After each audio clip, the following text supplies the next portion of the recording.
ಈ ಅಲ್ಲಮ ಪ್ರಭು ಕೊನೆಯವರೆಗೂ ಕೂಡ ಯಾವ ಗುಹೇಶ್ವರನ ಅಂತ ಇದ್ರು, ಆ ಗುಹೇಶ್ವರ ಸತ್ತ ಅಂತ ಒಂದು ದಿನ ಹೇಳ್ತಾರೆ. ಯಾವ ತಾಯಿಯ ಜೊತೆ ನಾನು ಇದ್ದೇನೆ ಕಾಳಿದೇವಿ ಅಂತ ಹೇಳಿ ರಾಮಕೃಷ್ಣ ಪರಮಹಂಸ ಅಂತ ಇರ್ತಾರೋ, ಒಂದು ದಿನ ಆ ತಾಯಿ ಕತ್ತನ್ನೇ ಕಡದೆ ಈಗ ನನಗೆ ನಿಜ ಗೊತ್ತಾಯ್ತು ಅಂತ.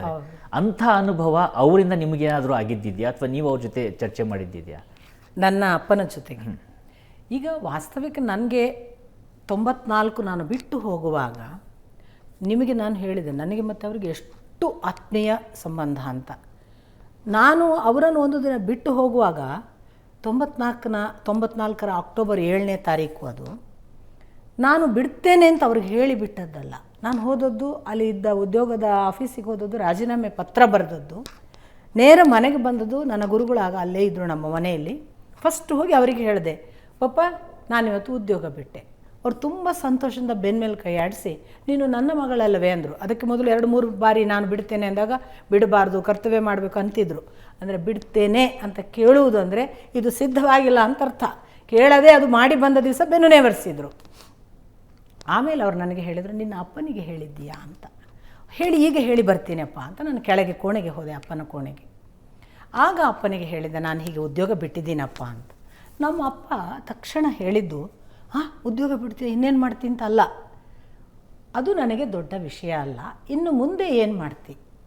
ನಾನು ಕೂಡಲೇ ಹೇಳಿದೆ, ನಾನು ಸತ್ಯಕಾಮರ ಜೊತೆಗೆ ಹೋಗ್ತೇನೆ. ಈ ಮಾತಿಗೆ ನನ್ನ ತಂದೆ ತಕ್ಷಣ ಕೊಟ್ಟ ಉತ್ತರ, ನೀನು ತುಂಬ ತಡ ಮಾಡಿದ್ದು, ಬೇಗ ಹೋಗಬೇಕಿತ್ತು. ಈ ಎಲ್ಲ ಮಾತುಗಳ ಹಿಂದೆ ಅವರ ಕಣ್ಣು ಎಷ್ಟು ಇತ್ತು ಅಂತ ನನಗೆ ಈಗ ಅರ್ಥ ಆಗೋದು. ಇನ್ನೊಂದು ಭಾಗ ಆಯಿತು, ಅಷ್ಟು ಹೇಳಿದೆ. ಮನೆಯಲ್ಲಿ ಉಳಿದ ಯಾರಿಗೂ ಹೇಳಲಿಲ್ಲ. ಒಂದು ಸೂಟ್ ಕೇಸ್ನಲ್ಲಿ ನನಗೆ ಬೇಕಾಗುವಷ್ಟು ಬಟ್ಟೆ ಇಟ್ಕೊಂಡೆ. ನನ್ನ ಕೈ ಉಳಿದಂತೆ ಖಾಲಿ. ನನ್ನ ಗುರುಗಳು, ನಾನು ಹೊರಟೇ ಬಿಟ್ಟೆ. ಕೋಣೆಗೆ ಬಂದೆ, ನನ್ನ ಅಪ್ಪನಿಗೆ ನಮಸ್ಕಾರ ಮಾಡಿದೆ. ಈಗ ನನ್ನ ಅಪ್ಪನಿಗೆ ಗೊತ್ತು, ನಾನು ಅಪ್ಪನನ್ನು ಬಿಟ್ಟು ಬೇರೆ ಯಾರಿಗೂ ಹೇಳಿಲ್ಲ. ಹೊರಗೆ ಏನೋ ಹೋಗಿ ಬರ್ತೀಯಾ ಅಂತ ಅಳುವ ಹಾಗಿಲ್ಲ. ಮನೆಯವರಿಗೆ ಯಾರಿಗೂ ಗೊತ್ತಿಲ್ಲ ನಾನು ಅದರ ಮೊದಲು ಹಿಮಾಲಯಕ್ಕೆ ಹೋಗಿದ್ದೀನಿ, ಮಧ್ಯಪ್ರದೇಶಕ್ಕೂ ಹಾಗೆ ಹೋಗ್ತಿದ್ದಾಳೆ ಅಂತ. ತಕ್ಷಣ ನನ್ನ ಅಪ್ಪ ಆ ಕೋಣೆಯಲ್ಲಿ ನನ್ನನ್ನು ಬಾಚಿ ತಬ್ಬಿ ಧ್ವನಿ ತೆಗೆದು ಹತ್ತರು.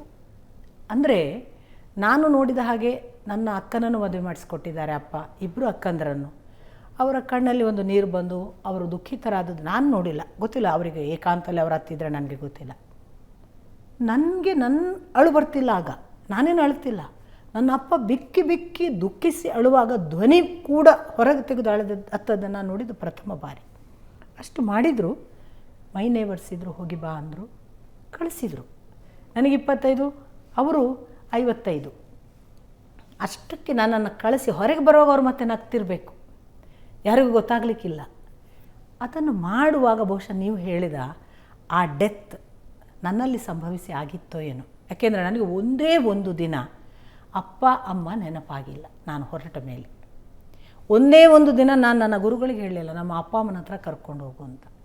ಯಾವತ್ತೂ ಕೂಡ ಅಂದರೆ ಈ ಮಾನಸಿಕವಾಗಿ ನಮ್ಮ ಒಳಗೆ ಯಾವುದೋ ಒಂದು ಈ ಮೋಹದ ಭಾಗವಾಗಿ ಯಾವ ಸಂಬಂಧಗಳಿರ್ತವೆ ಅವೆಲ್ಲ ಕತ್ತರಿಸಿ ಶ್ರಾದ್ದ ಮಾಡ್ತಾರೆ ಸ್ವಾಮಿಗಳು ಅಂತಾರಲ್ಲ, ಆ ಶ್ರಾದ್ದ ಅನ್ನುವ ವಿಧಿವಿಧಾನ ಇಲ್ಲದೆಯೇ ನನ್ನಲ್ಲಿ ಅದನ್ನು ನಡೆಸಿಬಿಟ್ಟಿದ್ರು ಅಂತ ಕಾಣ್ತದೆ, ಇಬ್ಬರು ಸೇರಿ, ಗುರುಗಳು ಮತ್ತು ಅಪ್ಪ.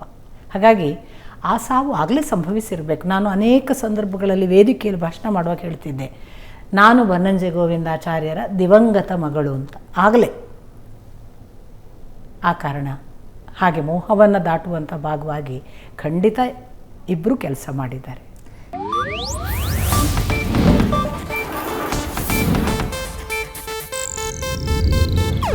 ಇದು ಏಷ್ಯಾನೆಟ್ ನ್ಯೂಸ್ ನೆಟ್ವರ್ಕ್ ಪ್ರಸ್ತುತಿ.